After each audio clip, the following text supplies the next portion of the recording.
Christian. No worries, no worries. No worries. No worries, you got it. I am wondering why I can't move to the next slide. So we will go back. It's okay. There we go.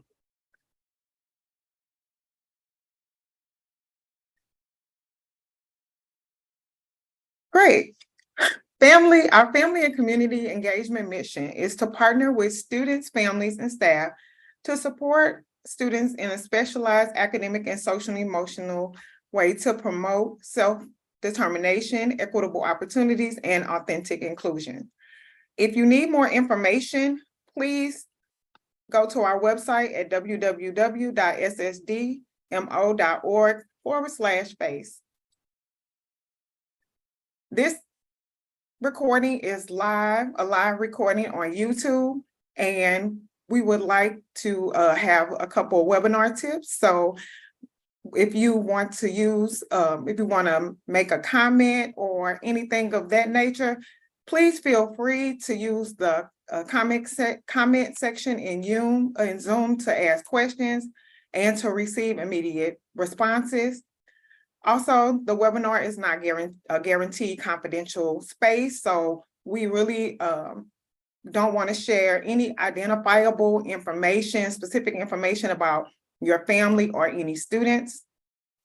If you require additional assistance, please chat with the host. There is a host behind the scenes who will be monitoring the entire recording session. So you are free to ask any questions and the host will give you immediate feedback. This is closed captioning is activated, so you can read the screen at your leisure. And the recording of this webinar is available immediately after this presentation, as well as all the other Lunch and Learn recordings that have happened previous. So again, I want to thank Christian Flukinger for coming from Easter Seals Midwest to share some information about services and programs and how they will benefit students and families in the community. And I won't take up any more of the time. I apologize for the technical glitch that I had a moment ago, but we're going to proceed forward. And I thank you again, Christian, for your patience and all the viewers. Thank you guys so much for having me. Like Michelle said, my name is Kristen. I have worked at Easter Seals Midwest for about 7 years. And I'm here to talk about our different social skill programs that are offered through Easter Seals Midwest and some of the individuals that we serve. I'm actually currently teaching the Peers program, and it's a program that I've found really beneficial for individuals with an autism diagnosis to really work on some of their social skills. So you can go ahead and move to the next slide. Okay. So just a little bit of background about the Peers program. It was developed by UCLA, so it is an evidence-based curriculum, and it is social skills training for individuals with developmental disabilities and particular autism spectrum disorder. There are specific skills that are addressed within the class, and those will appear on another slide. But it is based in UCLA, so it's a 12 to 14 week curriculum, depending on which program. And there's very specific lessons that are taught in a very specific order from week to week. Okay, next. So who may benefit from Peers? It is designed for individuals on the autism spectrum, mostly the individuals that struggle more with the social language piece, or if you have a student with an IEP, you may hear in some of their goals things like pragmatic language, and that's really speaking to that social language, things like having a good conversation, having a back and forth interaction with others. The autism spectrum has changed a little bit in the last probably 5 to 10 years.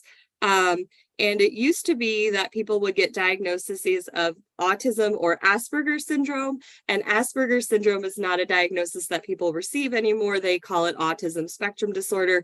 But really, the individuals that are more closer to that Asperger's diagnosis side are the ones that typically come to these programs. In order to participate, you have to have a desire to make friends.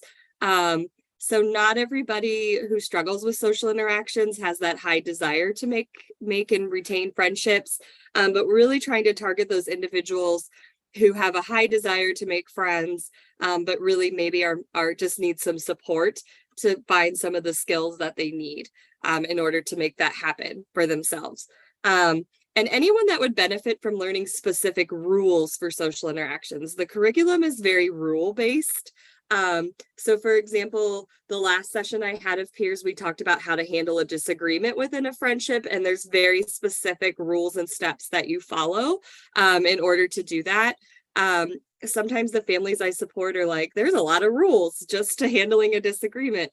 The thing about it is, if we don't struggle with our social language, a lot of times we do these things seamlessly and we don't break it down in specific rules, but there are very specific rules that we're following when we interact with other people. So next slide, please. So just kind of the peers curriculum, I'll start there. It is really aimed at supporting people who are middle school to high school. So anyone who is in that 6th to 12th grade age range, and I know that is a big age range. We try to group classes together based on that. So for example, we would not likely have a class that had a 6th grader and a 12th grader into it. So sometimes we'll have a middle school group that meets and then later on have a high school group that meets, because what we found is students in middle school have very different social expectations than the students in high school. So we try to group people together that are closer in age. Right now, I'm working with a middle school group, so they're all 6th to 8th grade in that age range. And then we'll have a high school program later on in the year. It is a 14-week program that meets once a week. The days change depending on how the class is scheduled, but they do take place at our office, which is located in the Westport area in Maryland Heights. It is a 90-minute class. It typically runs 6:30 to 8 o'clock at night for individuals, so it doesn't interfere with school schedules. It is something that happens in the evening time. There is homework involved in the class, and sometimes when I bring that up, families will be like, oh, more homework for my kid. But it is a lot of fun stuff, like making phone calls to other kids in the group, making phone calls to family, and practicing some of those conversational skills. Having maybe a get together where I invite someone over to spend time with them could be part of the homework. So it's not the traditional sort of pen and paper homework that a lot of teens and young people are accustomed to. There is a parent session that is part of the program. And the reason for that is the parents come and are taught in a separate setting, but the goal is to teach the parents the terminology and the rules that are used in class so that the parent can serve as their child's social skill coach after the class ends. So like reusing that consistent terminology, encouraging my child using some of the skills taught in class, that type of thing. A lot of parents find it very beneficial also to meet with other parents that are involved in the same kind of struggle. So almost kind of like a parent support group in a way for the parents that are participating in the class. Next slide, please. So children's friendship training is another social skills class that we offer. And this is really for 3rd through 5th grade students. We did have a meeting recently about this program and decided that we would take some 2nd graders as long as they were like 2nd semester 2nd graders. So getting closer to that 3rd grade mark. We've just found that in children younger than that age, it's difficult for them to grasp some of the concepts in class. This is a 12-week program, so it's a little bit shorter than peers, and the sessions are only 60 minutes. And the reason for that is due to the attention span of some of the younger children that we support. It uses a curriculum similar to peers, but it's a little slower pace. So sometimes topics will span 2 classes as opposed to just 1. There's similar weekly homework where individuals might be asked to make phone calls, have get-togethers, that kind of thing. And it also involves the caregiver portion where the caregivers come and learn skills that will help them support their child ongoing. So both of those classes involve the caregivers to be present during the class and participating in the lessons as well. Next slide, please. So Peers Young Adult is another class that we have. The individuals have to be at least 18, but the big caveat to that is they have to be graduated from a high school program or have a GED in order to participate in Peers Young Adult. And I think the age range for this class goes up to 30. So these are really young adults who are looking to make connections, build relationships, that kind of thing. This is a longer program. It's 16 weeks because it involves some topics that aren't involved with peers or CFT that involve more like romantic type of dating relationships that are geared more towards the older adult population.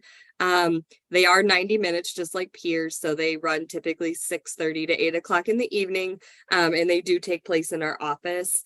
There is weekly homework involved, same as the others. And there is a social skill coach. A little caveat to that. If the individual is their own guardian and does not live at home with their parents, we have had individuals participate without a social coach. But if the parents want their parent to be present, they can absolutely come and be part of the parent caregiver sessions as well. But I have had a few that came sort of on their own without a parent social coach because they were working and had their own place they were living, that kind of thing. Next slide, please.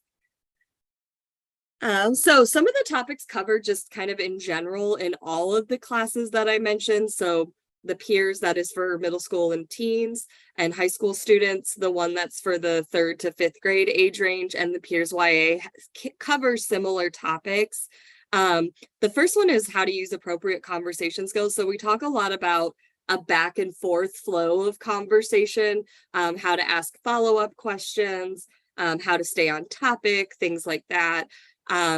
We also, a big cornerstone of the class is we talk about friendship being built on common interests. So we really encourage our participants to find groups or people who share common interests with them, because we found that that's the best way to build friendships. So for example, if I'm really interested in anime, maybe trying to find a group that also shares that common interest and trying to connect with peers who share those common interests. It really gives that person something to talk about and something to do when they're meeting with friends.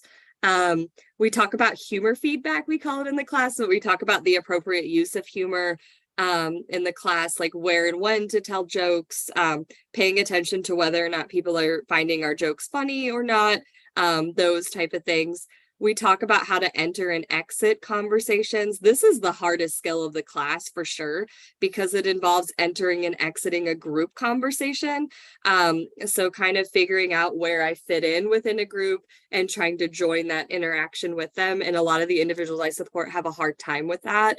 But much of the UCLA data supports in order to be the most socially successful, you really have to have a good skill set to interact within a group setting. And if you think about school, that's definitely true, especially the high school students I support. They do a lot of group projects, group conversations, that type of thing. We talk about how to handle rejection, how to manage if maybe we're being teased or bullied, how to socially kind of work through some of those things. We talk about handling rumors and gossip. If someone's spreading rumors about us, how might we best handle that situation, that type of thing. Next slide, please. So we talk about how to be a good host during a get together. So if I have a friend over to my house or we meet out somewhere in the community, how to have some skills to be a good host.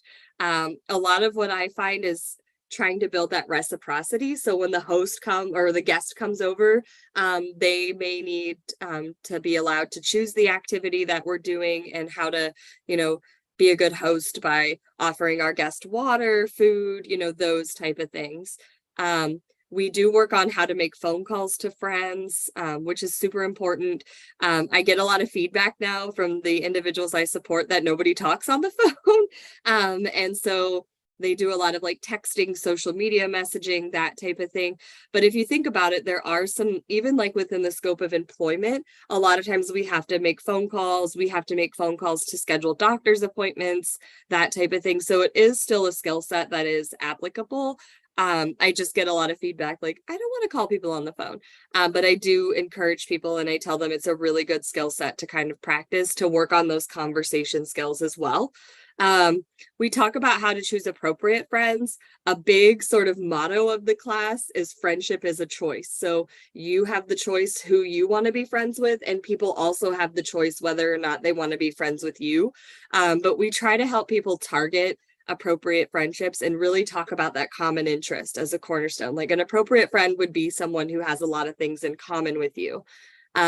Sportsmanship is a big part of the class. We talk about like winning and losing graciously, how to, choose good activities to do with my guest when I have them over, and how to display some of those good sportsmanship techniques.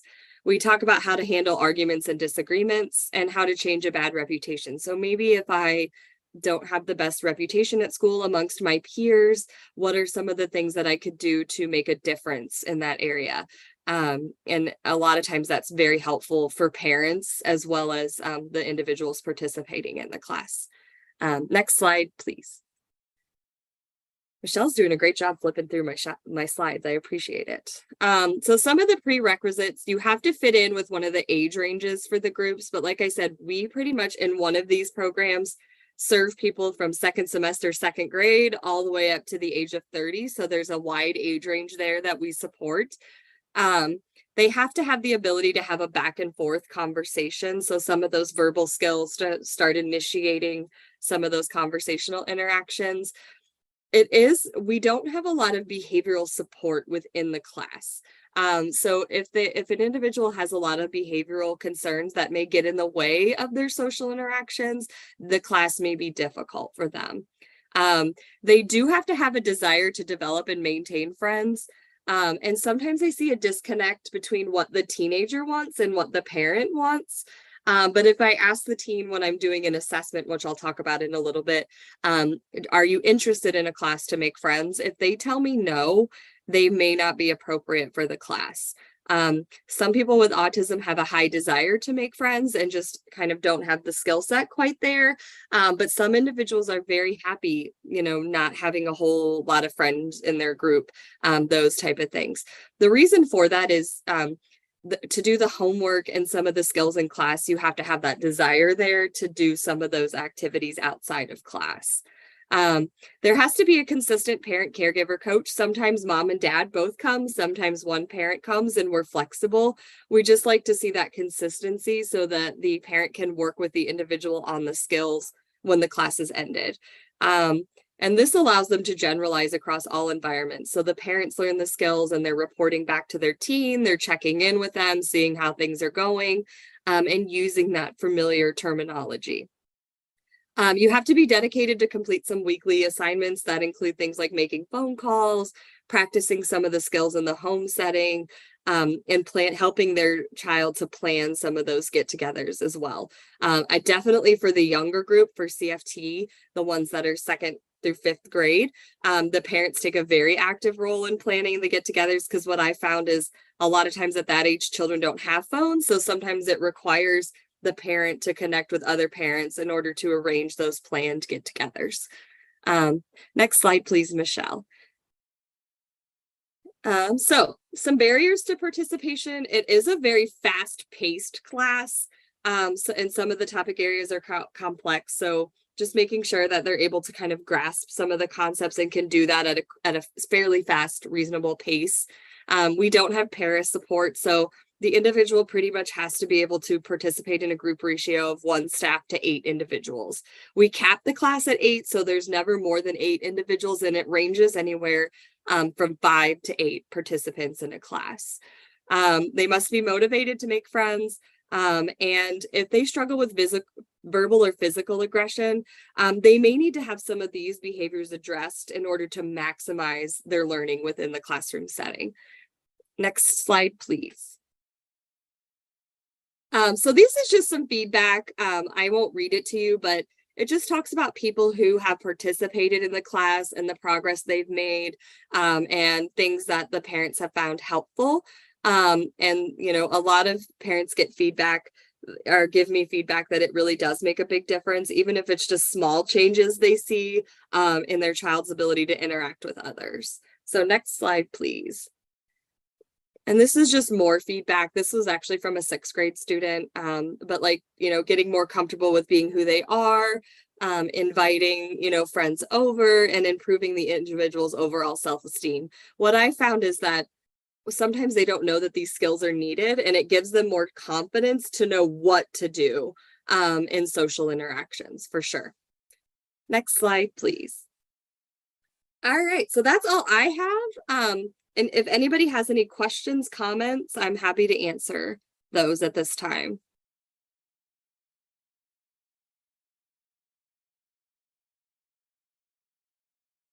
Okay, it looks like we don't have any questions or comments, and if so, our moderator from the back end has answered them. So Okay. I want to take some time to first thank you for No all the worries. wonderful information that you shared, and thank the audience, if there was any participants, for coming out this morning, this mid-morning, and sharing time and space with us. And I want to talk a little bit about some upcoming events and opportunities in our department. So with that said, this flyer, the face flyer, offers all the opportunities that are available in our department. And so as you can see, we have a large array of opportunities. And if you use the QR code, you can scan it to learn more. Along with the Lunch and Learn events that are listed here, the next one is October the 25th, and that's Pathways to Independence. However, we will be celebrating Bully Prevention Month in October, the entire month of October, and we're going to kick it off with a special Lunch and Learn on October the 5th from the Megan Meyer Foundation. And on October the 18th, we will be showing our support in unity by wearing the color orange. And our Lunch and Learns always are that of just providing community agencies to share their services and supports and resources. So we are very excited to have our special Lunch and Learn on October the 5th with Megan Meyer Foundation, and October the 25th with Pathways to Independence. Also, we have the opportunity with Family Cafe, which we will have on October the 5th. That's our next one. And that's a space where families come and they learn and connect with each other, and it's centered around the 5 protective factors of resilience, relationship, knowledge, support, and communication. That's again next Thursday, October the 5th, and it's open to all families. We just ask that you use the QR code to register. Also, we have Hub Huddles, where we have the Community Action Agency of St. Louis County that comes out and helps families to fill out applications for utilities support. And we have the Higher Education Consortium that is coming out in December. And we also have Voc Rehab that is coming in November. So those opportunities are at our North Tech location, which is at 1700 Derrick Road. And we call these Hub Huddles. And then our next one is in October, and that's with our Community Action and Agency of St. Louis County. And we're excited for all these opportunities. We have our Family Leadership Institute, and we actually have one tonight. And that's another opportunity where families can receive support, where families participate in learning how they can actively support their student in their education. So we really would like for families to register for this upcoming event. If you can't show up tonight, that's fine. We have one more on October the 4th, and it starts at 5:30. We also have our upcoming event, Family Academy. Super excited. It goes into our Family Engagement Month, which it kicks off in November. The whole month of November is Family Engagement Month. And Family Academy offers opportunities for families to come and select classes that they would like to learn about and learn how they can support their students in the classroom, and it's free. And it's on Saturday, November the 4th from 9 to noon. And so those are all the options that are listed, but of course, there's always more. And we're looking forward to vendors like Easter Seals. We do have a commitment from Easter Seals. We'll have vendors from you all there. So we're super excited about that. And new this year is virtual open house. And virtual open house offers families from special school district an introduction to our services and our resources that are available within our district. So this is new. We had one on the 19th of September, and moving forward, we won't have one in October, but we will have one right before Thanksgiving. So look out for that at 9:30 a.m. Michelle, I did see a question come through that just said, do we have any upcoming social skill classes? So just a little bit about the scheduling. We do kind of take a break from Thanksgiving through the new year. Like that's not a good time to hold the class, but we will have classes beginning in January for all 3 programs. So it does require an assessment. If you go to the Easter Seals website, the peers program has information there about how to kind of get the process started and how to contact us. So if you're interested, like just Google Easter Seals Midwest, go to our website, and it'll give you information about who to contact to kind of start the process of looking into one of those classes. So kind of to answer that question, we have a session going on right now, but it ends before Thanksgiving, and then we'll pick back up with scheduling those classes in the first of the year. And we kind of have them run all year, except for that gap between Thanksgiving and the new year. Just not a good time for families to meet and participate in the class. So yeah, if you're interested, we'll have classes start again in January. All right, and that's eastersealsmidwest.org. I believe so. Yeah. I always just do the old Google search and put in Easter Seals Midwest, and it'll take you right to our website, and there's a search feature within our website, so you could type in peers program and it'll pull up information about how to contact us to get involved. It's an amazing program. Just as a parent, I have a son with autism. He participated in CFT. I found it super helpful for him, and kind of a good way to piggyback off some of the things he was working on within his IEP, like some of the social skills he was working on. It just allowed me to kind of bulk up some of those so that he could make progress more quickly. So I found it super helpful from the parent perspective as well. Thank you guys for having me. I really appreciate it. And thank you for coming, Kristen, again. And if you need information about Easter Seals or any agency, feel free to reach out to us in the FACE department, the Family and Community Engagement Department. You can reach us on our webpage at www.ssdmo.org/FACE. You can also email us at face@ssdmo.org or call us at 314-989-8460, and we can provide you with navigation to connect with Easter Seals.